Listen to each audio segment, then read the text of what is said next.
What's up, y'all? It's GC Kinsey, here to spread a little trans joy by sharing some things that give me gender euphoria.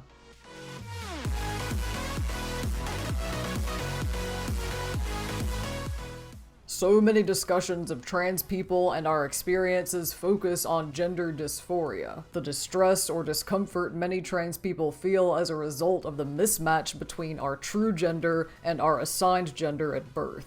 But what about gender euphoria? That's the joy and happiness we feel when our true gender is affirmed, either by ourselves or those around us. And I don't think we talk about it anywhere near enough. Obviously, dysphoria is an important thing to discuss because it can have a major impact on our lives, and it's important that we find ways to alleviate it. But by focusing so much on gender dysphoria, we end up painting the trans experience as a largely negative thing. We end up putting too much emphasis on trans suffering and not enough emphasis on trans joy. So I want to try to balance that out by talking about things that give me gender euphoria. And because every trans person is different and everyone experiences gender euphoria in different ways, some of these might seem extremely specific or maybe even a little surprising. But hopefully some of y'all will find them relatable or think of similar things that give you gender euphoria of your own. I'm going to divide this video into three main categories. Things that gave me gender euphoria before I started testosterone, things that gave me gender euphoria after I started having changes on testosterone, and things that have given me gender euphoria both before and after being on testosterone. So let's get into it, starting with pre-T sources of gender euphoria.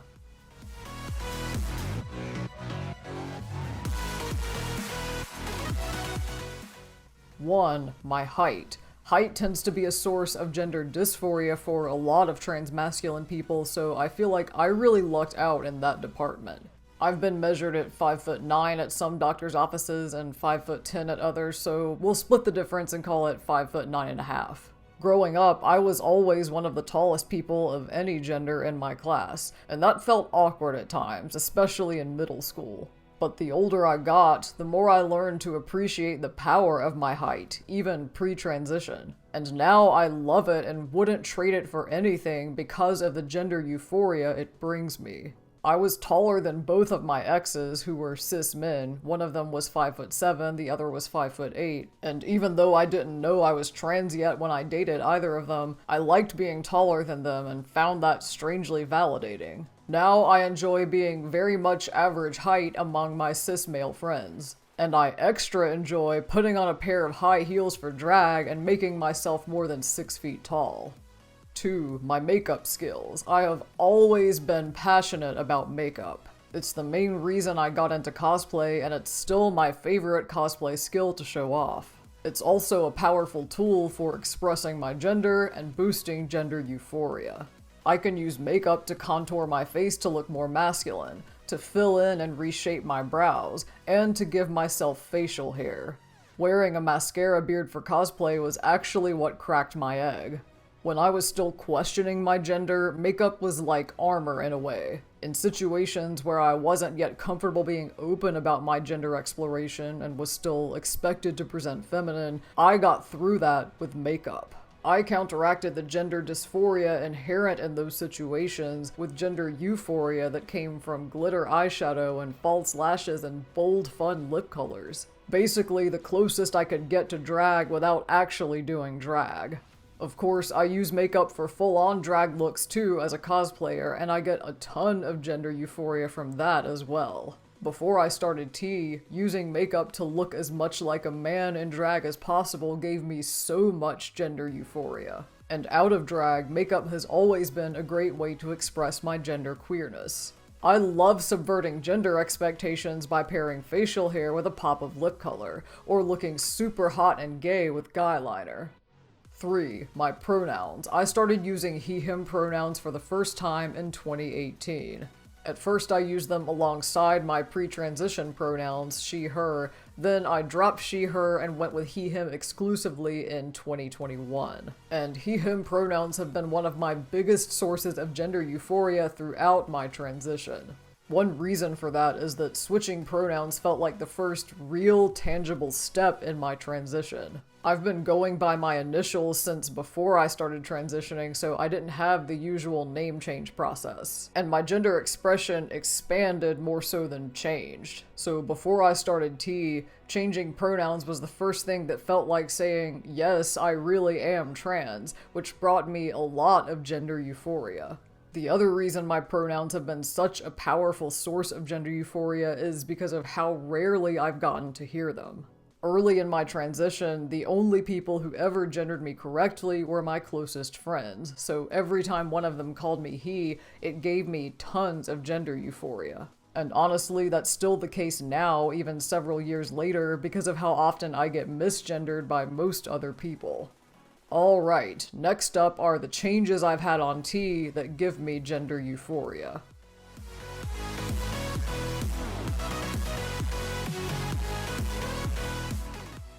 1. My dirt stash. I've been using fiber mascara to thicken and darken the peach fuzz on my upper lip for years. So imagine my delight after 4 months on T when I started growing not just peach fuzz but actual pigmented hairs in that area.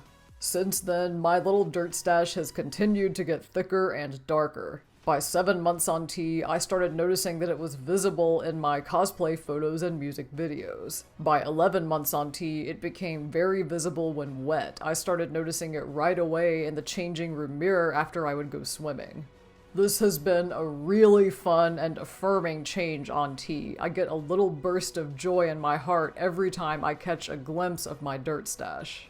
I still put fiber mascara on it sometimes to turn it into a proper mustache, which is easier now than ever. But I also feel more comfortable about my face without any fiber mascara now that I'm growing that first bit of facial hair.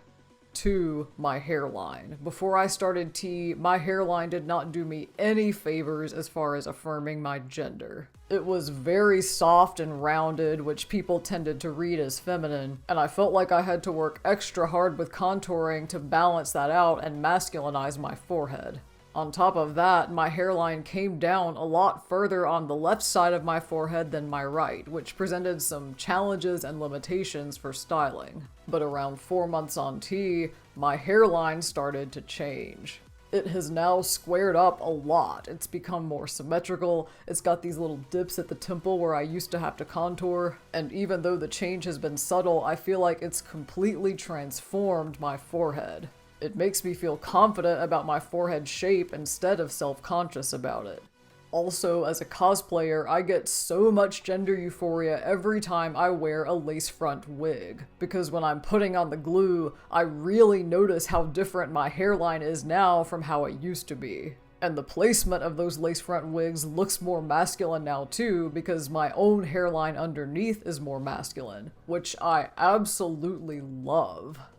3. My ability to grow chest and stomach hair, even though I shave it. One of the reasons it took me so long to decide whether or not I wanted to start T was body hair. I'm not a particular fan of body hair on myself anywhere other than on my legs. And I remember thinking, what if T turns me into a Wookiee? Would the deeper voice and the facial hair and all the other changes I'm excited about be worth the risk of growing more body hair? I ultimately decided that yes, it would be, because unwanted body hair can always be removed, but without testosterone, wanted facial hair isn't just going to start growing. So imagine my surprise when a little smattering of hair appeared on my chest and stomach after 8 months on T, and it gave me a lot of gender euphoria. Body hair still isn't my aesthetic, so I shave that little bit of chest and stomach hair the same way I shave my armpits. But I still get so much gender euphoria out of the fact that I physically can grow it. I thought body hair would be something I felt neutral about at best and annoyed by at worst. So the fact that it gives me gender euphoria I didn't even expect is awesome. I don't know if I'll ever let it grow out, but I'll always be happy about the fact that it's there. And finally, let's talk about the things that have given me gender euphoria both before and after starting T.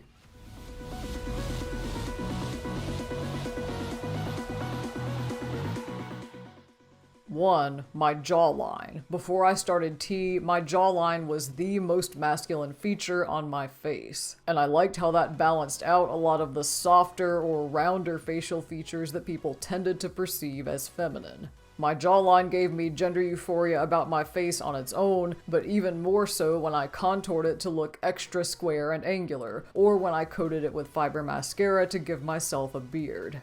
Around 7 to 8 months on T, my friends started telling me that my jawline was looking even more masculine. I hadn't noticed it changing because it happened so gradually, but when I compared pre-T photos and YouTube videos to current ones, I went, oh my god, my friends are totally right. My jawline was already a major source of gender euphoria before T, but now it's even more so, and that's true whether or not I've used makeup to contour it. I love how it looks in photos and videos more and more. I love having more angles on camera that make it look masculine than I did before. And I like how its changing shape keeps changing the overall look of my face in a way that makes me extremely happy. 2. My leg hair. Growing up, I gave into the social pressure to shave my legs, but I always found it to be a huge chore. By the time I got to college, I only shaved them when I had to, aka when I was about to wear something that would show them. And that only happened a few times per year. In between, the hair would grow out fully, so hairy became my leg's default state.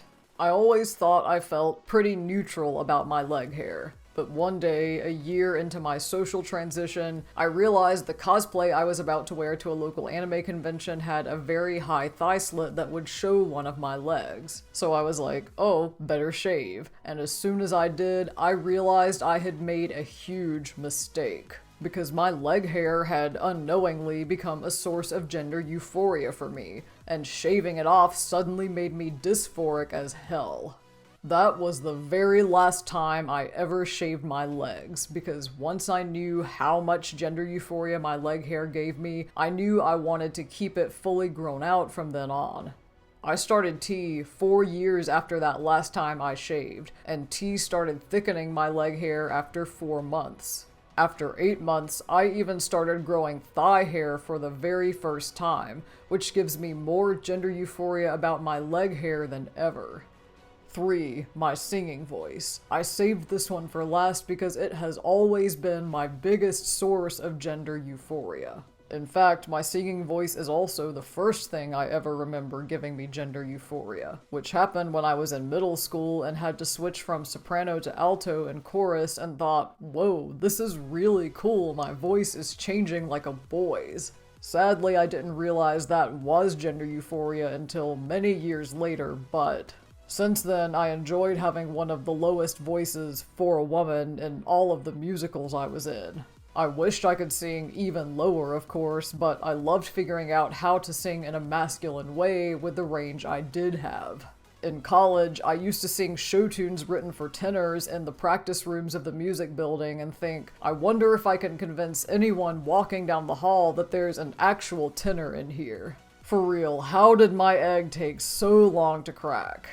Once I finally did start transitioning, part of that process involved vocal training.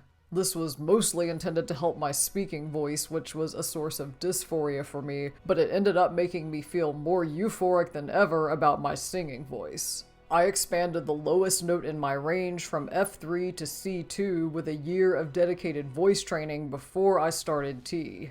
After 1 year on T, the lowest note in my range moved all the way down to G2. As my voice has deepened, I've spent a lot of time in the studio recording music to help me track those changes. Every studio session boosts my gender euphoria by a mile, and with every month that goes by, I love my singing voice more and more. Anytime something makes me feel dysphoric, a guaranteed way to combat that is to listen to the recordings I've made of my singing voice since I started T as a reminder of how far it's come. Or to sing at the top of my lungs and bask in the raw masculine power of the sound coming out of me. My singing voice has always given me gender euphoria, but it's amazing to feel that euphoria grows stronger as my voice grows deeper on T.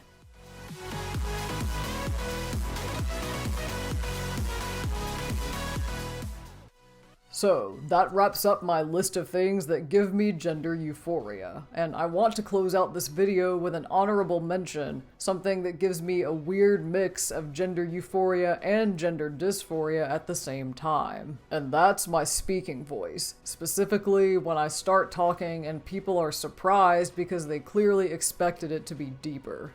This first started happening to me at comic and anime conventions when I was cosplaying male characters before I even started transitioning socially or medically. But it's also happened to me at Pride events, where you'd think people might know better, but apparently not.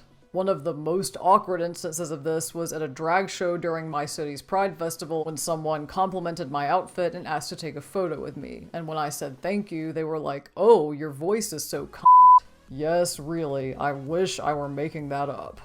These kind of surprised reactions to my voice give me gender euphoria because clearly the other person was reading me as a dude, or at the very least as someone who'd been assigned male at birth, before I opened my mouth. But obviously these reactions give me gender dysphoria too because, well, the last thing any transmasculine person wants to hear about his voice is how it sounds. Plus, it just sucks when people perceive my gender correctly until they hear me talk. But in those moments, I just try my best to focus on the euphoria and ignore the dysphoria. Because really, what else can you do? Alright, with that, now is where I want to wrap things up and turn the conversation over to you. What are some things that give you gender euphoria? How do you affirm your own gender even if those around you don't? If you have trans and non-binary friends, what are some things you do to help boost their gender euphoria? And whether you're trans or not, what questions do you have about all this? Drop a comment below and let's get a discussion going. You can also reach out to me on other social media. I'm GC Kinsey across all platforms. And while you're here, feel free to check out some of my other videos. I've got more vlogs like this one about my experiences as a queer person, along with cosplay music videos, makeup tutorials, lots of cool resources for singers about voice changes on testosterone, and more right here on this channel. So make sure to like and subscribe so you don't miss anything new. And with that, thank you so much for watching. Thank you so much for all of your support. I wish you all the joy and euphoria in the world, and I will see you on the next one.